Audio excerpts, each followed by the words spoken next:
Hey, what's going on, guys? Fate here. Welcome back to the channel for my SDL weekend game against Dirty Beanie, aka Steve Urkel, aka Mr. Rodham Heat, aka Mr. Tabulele, aka Mr. Halucha, aka Mr. Shuckle. We're playing against the GOAT of SDL, so I know it's going to be a tough game. But before we get any further, be sure to like the video if you like it and subscribe for more. I'll catch you guys uh, right now in this video. I thought it was the end of the video, but not really. It just was had it. All right, let's go ahead and look at the matchup. So, my man Dirty Beanie has this Darmanitan Galar, which for some reason is in normal Darmanitan Zen mode on the prep document, but it's okay. So he has that Mon, and that Mon is the kill leader in the whole league right now. So I obviously have to be very scared about that Mon, and like in general, I think I can prep well against that Mon. And I think I show that today. But also, my team doesn't do that bad into it. I have Melmetal and Milotic to kind of help me pivot with it, or pivot against it. And then Hydreigon outspeeds it with a Scarf, so it can always revenge it. Doesn't matter if it is in mode like Belly Drum. It's always going to revenge it. And then Gallade naturally outspeeds Choice Band. Obviously, the Darm is going to be able to take advantage of my Nidoqueen and my Rotom, and then, pretty much everything else, except for Hydreigon, Gallade, and Melmetal, and Milotic. It'll even take advantage of Gallade, just because Scarf, which it probably will be. So, yeah. But other than that, he also has Garchomp. Kind of messes up my team. All I really have for it is Rotom, because it just beats Milotic one-on-one, beats Aromatisse one-on-one. So yeah, I really only have Rotom for that. Heatran, really annoying. Thankfully, Milotic is actually probably pretty good into Heatran. He will almost definitely get a Toxic off on Milotic. Yeah, those are his main threats. My main threats, I think, do pretty well overall. Like the leg looks really good. Hydreigon just can revenge everything with a Scarf. So yeah. Anyways, that's enough of the prep. I'm taking too long to be real with you. So let's just go ahead and get, or enough for the prep. That's enough with the matchup. I'm stupid, bro. But yeah, this is the prep. This is the prep. So as you guys can see, here is my Melmetal first Mon here. Double Iron Bash, Earthquake, Thunder Punch, Protect. EQs for Heatran, Thunder Punch is for Vaporeon, and Protect is for Darm. So I can just make sure scout out he's not making any prediction, make sure he's clicking Flare Blitz or EQ before I try to pivot out to something else. Because obviously Darmanitan Galar has to lock into one move. So yeah, that's the main thought process there. I think this 20 defense is something for Darm. I don't remember what exactly it's for, but yeah, and obviously 196 Spadef, pretty standard for a Melmetal to have a lot of Spadef. I hinted at it a lot already, but we are bringing Scarf Hydreigon. Pretty simple stuff. Moves are self-explanatory. We just want to revenge stuff. Next up, we got Poltegeist, Shell Smash, Giga Drain, Stored Power, Shadow Ball, Focus Sash. Hopefully this one can fucking win. We just need some chip on a few things. Really, it looks like it should do quite well here though. Next up, we got Nidoqueen Nidoqueen, sorry, with Earth Power, Sludge Wave, Protect, and Stealth Rock.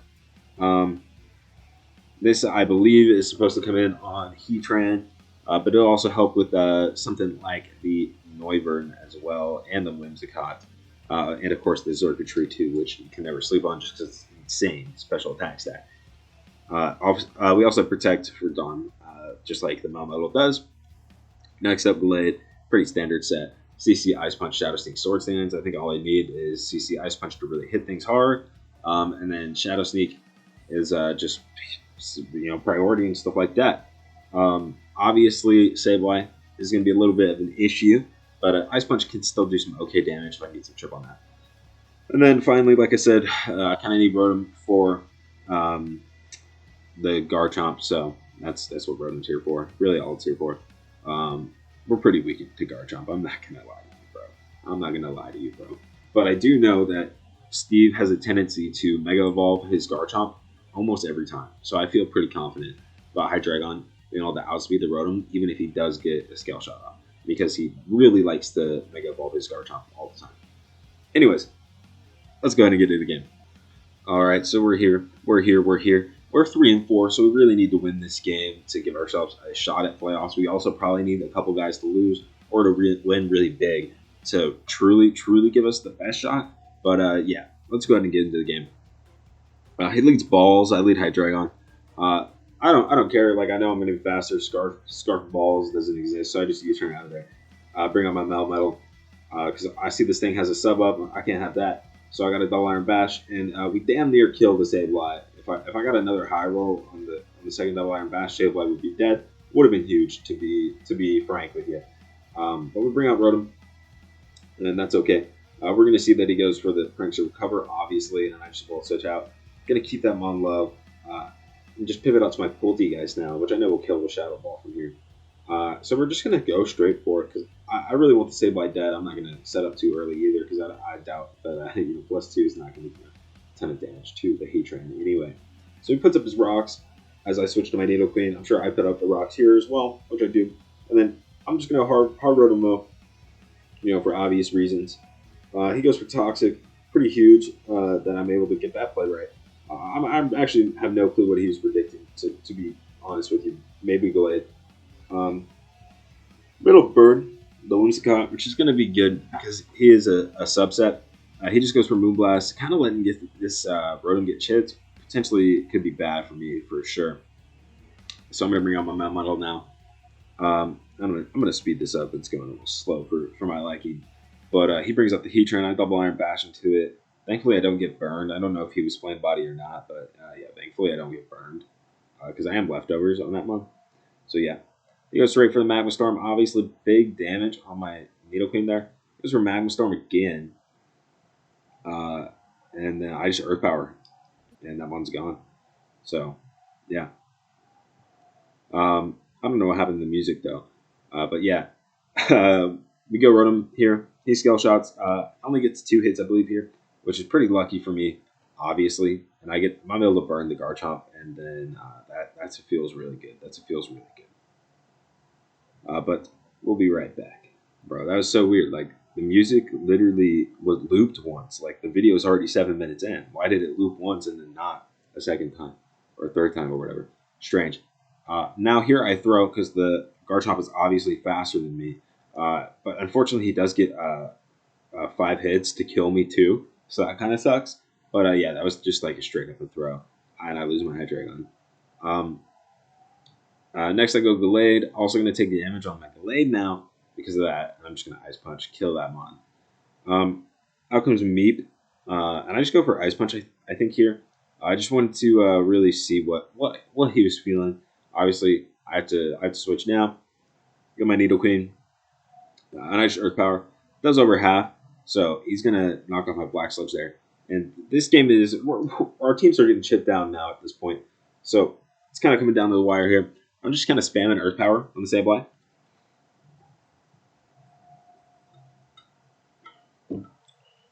And I'm just gonna keep doing that. I think until he kills me, or until he makes a different play. I don't really see why I wouldn't just fish for the crit, so I just keep doing it. And then I Earth Power. He goes Azelf. I'm like, well, that stinks, but that's okay. I go Poltegeist now. And I Shell Smash.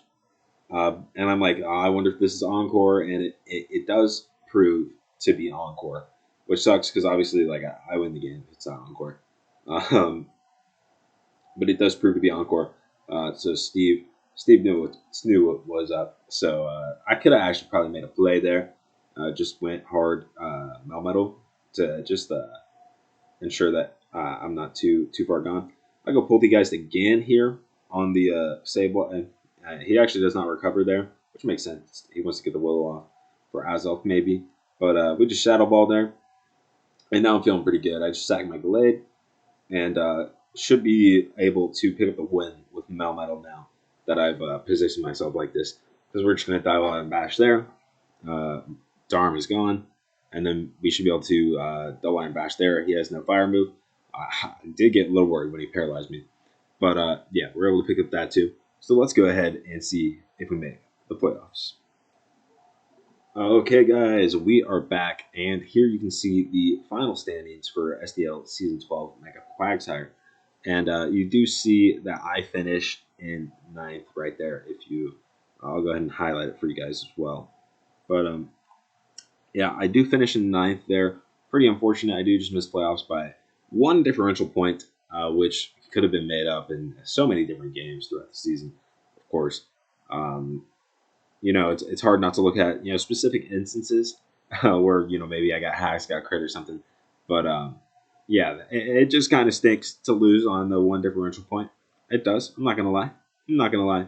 But yeah, so we do miss playoffs.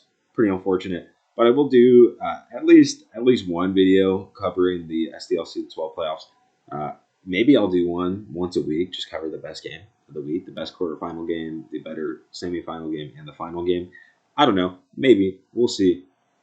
But yeah, if I'm gonna give you my pick to win the finals right now, oh, that's tough. I actually think I'm gonna lean towards. I would have to kind of look at the teams as well. It's hard not to go with economical. He's had such a good season. Obviously, he didn't really have much competition for that one seed. Um, Outside of Spider, who's 6-2 plus two, so he's had a ton of close games, won a ton of close games. So really, economical had a pretty easier run in comparison. So I kind of want to go with economical, but he got kind of an unfortunate draw, pulling Ethan in round one, which if you don't know, Ethan's probably the best player in SDL. Um, so yeah, kind of an unfortunate draw there. Um, yeah, I don't really know. I probably, I mean, if I had to pick a winner right now, I'd probably pick Ethan. The other person I think I'd go with is Sammy CE. Sammy just, I don't know. I'm a believer. What else can I say? Anyways, like the video if you like it, and subscribe for more. Catch you guys next time. Peace.